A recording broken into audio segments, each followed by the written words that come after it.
તો કેમ છો મારા ગોંડલવાસીઓ? હું છું અંજલિ શુક્લા. સ્થાનિક સ્વરાજ્યની ચૂંટણીના પડઘમ વાગી ગયા છે, તો આપણા લડાયક નેતા એવા જિજ્ઞાસાબેન પટેલ સાથે આપણે વાતચીત કરીએ. સૌથી પહેલાં તો જય શ્રી કૃષ્ણ. જય શ્રી કૃષ્ણ. તમે ગોંડલનો ઘણા ટાઈમથી પ્રવાસ કરી રહ્યા છો, તો લોકોની પીડા શું છે તમારા પ્રત્યે જણાવશો? હું ગોંડલમાં ઘણા સમયથી લોકોને ઘરે ઘરે જઈને મળી રહી છું. જોકે આમ તો ગોંડલની અંદર ડરનો માહોલ છે, લોકો ખુલીને બોલવા તૈયાર નથી, પણ જ્યારે અમે એનો સંપર્ક કરતા હોઈએ છીએ ત્યારે એની હૈયાવરડ અમારી પાસે ઠાલવતા હોય છે. અને સૌથી પહેલાં તો મારે એ કહેવું છે કે આઝાદીના આટલા સમય પછી દેશનો વિકાસ થયો છે, પણ છેલ્લા 30 વર્ષમાં ગોંડલનો વિકાસ ક્યાંક ને ક્યાંક રૂંધાઈ રહ્યો છે. ગોંડલની અંદર જે પ્રમાણેનું તંત્ર ચાલી રહ્યું છે કે રોડ રસ્તાના પણ ક્યાંય ઠેકાણા નથી, પીવાના પાણીમાં પણ તમને લાલ પાણી, પીળું પાણી, લીલું પાણી, લાલ પાણી મળશે, સાફ પાણી ક્યાંક ઓછું જોવા મળશે. લાગતા વળગતા નેતાઓ છે એ પોતાની આજુબાજુનો વિસ્તાર ચોખ્ખો રાખે છે, આજુબાજુના એના લાગતા વળગતા રોડને એવા મજબૂત બનાવે છે કે એને વર્ષો સુધી કાંઈ ન થાય. પણ સામાન્ય લોકોની જરૂરિયાત માટેના જ્યાં રોડ રસ્તાઓ છે, જ્યાં પીવાનું પાણી છે, જ્યાં નદીની હાલત છે અને ઠેર ઠેર જે કચરાના ઢગલા છે ને એનાથી લોકો ત્રાહીમામ છે. એટલે ક્યાંક ને ક્યાંક નેતાઓ દ્વારા અને અહીંયાના કહેવાય ને કે સ્થાનિક અધિકારીઓ દ્વારા ક્યાંક એની એવી મિલીભગત ચાલે છે કે એ લોકો ભ્રષ્ટાચાર રૂપી શાસન ચલાવી રહ્યા છે. અને આ ભ્રષ્ટાચારથી હવે ખાલી ગોંડલની નથી કહેતી, આખા ગુજરાતની જનતા પીડાઈ છે. અને આખા ગુજરાતમાં આમ આદમી પાર્ટીને પ્રતિસાદ જો મળ્યો હોય તો એનું એક કારણ એ પણ છે કે આ સત્તાધીશ પાર્ટીએ જે પ્રમાણેનો જે ભ્રષ્ટાચાર કર્યો છે અને ભ્રષ્ટાચારમાં હવે છે ને જનતા કંટાળી ગઈ છે. ક્યાંય પણ જાય, કોઈ પણ અધિકારી પાસે જાય, ક્યાંય પણ એનું કામ લઈને જાય તો પૈસા વગર કામ નથી થતું. એટલા ધક્કા ખવડાવે છે ને કે લોકોને એમ થાય છે કે આપણે આપણું કામ કરવું કે આ ધક્કામાંથી ઊંચા નથી આવતા.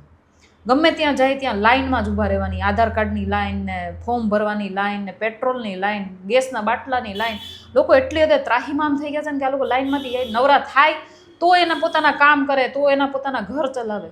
અને તમે જુઓ આજની પરિસ્થિતિ પ્રમાણે મોંઘવારી સૌથી મોટું એક કારણ છે. અને આ મોંઘવારીમાં પાછી આવક તમારી એટલી નથી. સામાન્ય અને ગરીબ જે જનતા છે એની આવક એટલી નથી, પણ મોંઘવારી એટલી હદે વધી ગઈ છે કે એને પોતાનું ઘર ચલાવવું પણ ક્યાંક ને ક્યાંક મુશ્કેલ બની રહ્યું છે. તો ગોંડલ નહીં પણ આખા ગુજરાતની અંદર અમારી પાસે જે મુદ્દાઓ છે એ મુદ્દા છે એ જનતાના લક્ષી મુદ્દાઓ છે કે આજે આઝાદી પછી પણ જ્યારે લોકોને પોતાના મૂળભૂત પ્રશ્નો માટે આટલું બધું હેરાન થવું પડતું હોય તો પછી આવી સરકારને શું કરવી, એને જાકારો આપવો જ યોગ્ય છે. લોકો પાસે ક્યાં મુખ્ય એજન્ડા લઈને તમે મત માંગવા નીકળશો? બેન, અમે આમ આદમી પાર્ટીના તમામ લોકોને એની પાસે સત્તા નથી છતાં પણ અધિકારીઓ પાસે લોકોના મુદ્દાને લઈ અને આજે પણ તમે જોયા હશે લડતા, એની પાસેથી એનો હક માગતા, છેવાડાના લોકોને પણ સાથે લઈને ચાલતા તમે આમ આદમી પાર્ટીના નેતાઓને જોયા હશે. તો અમે અહીંયા નેતા બનવા નથી આવ્યા. અમારે ચૂંટણીમાં પડવાની કોઈ જરૂરિયાત ન ઊભી થાત જો આમાં ભ્રષ્ટાચાર ન હોત, લોકો સામાન્ય લોકો સારી જિંદગી જીવી શકતા હોત. તો આજે અમે માત્ર ને માત્ર અમારી એક એવી પીડા છે, અમે પણ સામાન્ય માણસ છીએ, અમે પણ એ જ ગ્રાઉન્ડ ઉપરથી આવ્યા છીએ.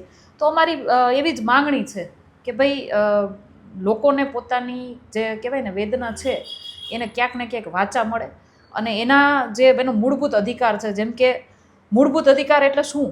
મૂળભૂત અધિકાર એટલે કે પાણી, હવા સાફ, એનું રોડ રસ્તા, અને ખાસ કરીને જ્યારે સરકારી કોઈ પણ કામ હોય ત્યારે લોકોને કોઈ પણ જાતની તકલીફ થયા વગર, જે પ્રમાણેની આ લોકોએ વાતો કરી છે કે તમારા ઘરે આવીને બધું થઈ જશે અને ડિજિટલ ઇન્ડિયા થઈ ગયું છે ને સરકારી કામ તમને બધું ઇઝી કરી દેવામાં આવ્યું છે ને, એ પ્રમાણેમાં જો એ પ્રમાણેની મહેનત કરી હોત ને તો અમારે આ બધું કરવા આવવું જ ન પડે. પણ જે જાહેરાતોમાં તાઇફા કર્યા છે, લોકોના કહેવાય ને ટેક્સના પૈસા એ જાહેરાતોમાં વેડફી નાખ્યા છે, એ પ્રમાણેનું ગ્રાઉન્ડમાં કંઈ કામ નથી. અને એટલા માટે અમારું એક જ મિશન છે કે લોકોને પોતાની મૂળભૂત જે હક છે એના એ લોકો સુધી પહોંચે, છેવાડાના માણસને પણ ક્યાંય હેરાન ન થવું પડે અને લોકોમાં એક સમાનતા હોવી જોઈએ. અત્યારે જે પરિસ્થિતિ છે ને કેવી પરિસ્થિતિ છે, ઉદ્યોગપતિઓ મોટા થતા જાય છે ને ગરીબ માણસો ગરીબ થતા જાય છે, પૈસાવાળા થતા જાય છે.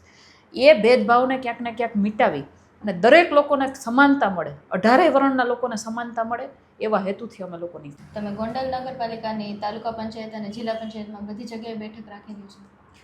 હા, અમે દરેક તાલુકા પંચાયત, જિલ્લા પંચાયત અને નગરપાલિકાના તમામ બેઠકો ઉપરથી અમે ઉમેદવારો ઉતારવાના છીએ અને મજબૂતાઈથી લડી શકે એવા ઉમેદવારો. અને બાકીના ઉમેદવારો ક્યારે જાહેર? આમ આદમી પાર્ટીની જે કંઈ પણ પરિસ્થિતિ છે એ પ્રમાણે, જે કંઈ પણ એની મોનોપોલી છે એ પ્રમાણે એક રાઉન્ડ જાહેર થયો, બીજો રાઉન્ડ જાહેર થયો, ત્રીજો થશે અને પછી ચોથા રાઉન્ડમાં, એવી રીતે 4 તબક્કામાં દરેક જગ્યાએ, ગુજરાતના દરેક જગ્યાએ 4 તબક્કામાં ઉમેદવારો જાહેર થશે. એમાંથી અમારા 2 રાઉન્ડ જાહેર થઈ ગયા છે.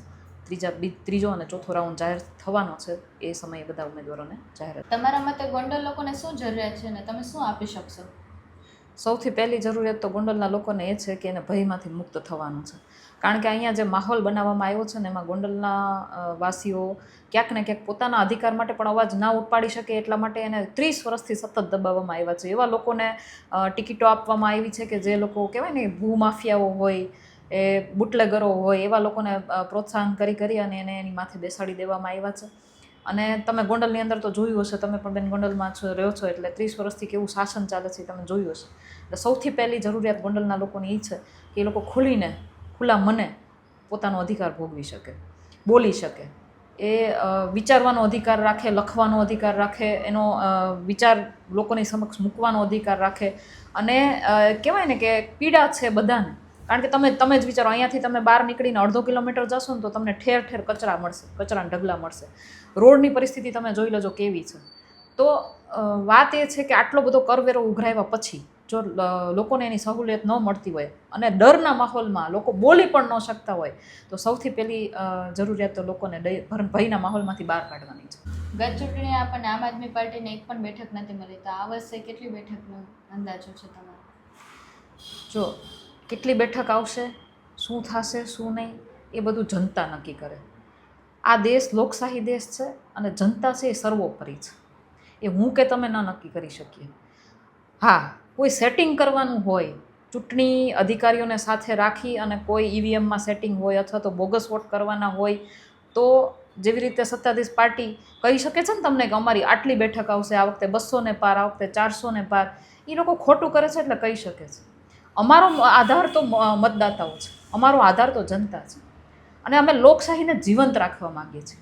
લોકોને નક્કી કરવા દો કે અમને કેટલી બેઠક આપે. તમે કોંગ્રેસ પાર્ટી સાથે ગઠબંધન કરશો ખરા? પ્રદેશમાંથી જે કંઈ પ્રમાણે અમને આહવાન કરવામાં આવશે એ પ્રમાણે અમે દરેક કાર્ય અહીંયા કરીશું. તો આ હતી આપણી સાથે જિગીશાબેનની ખાસ વાત.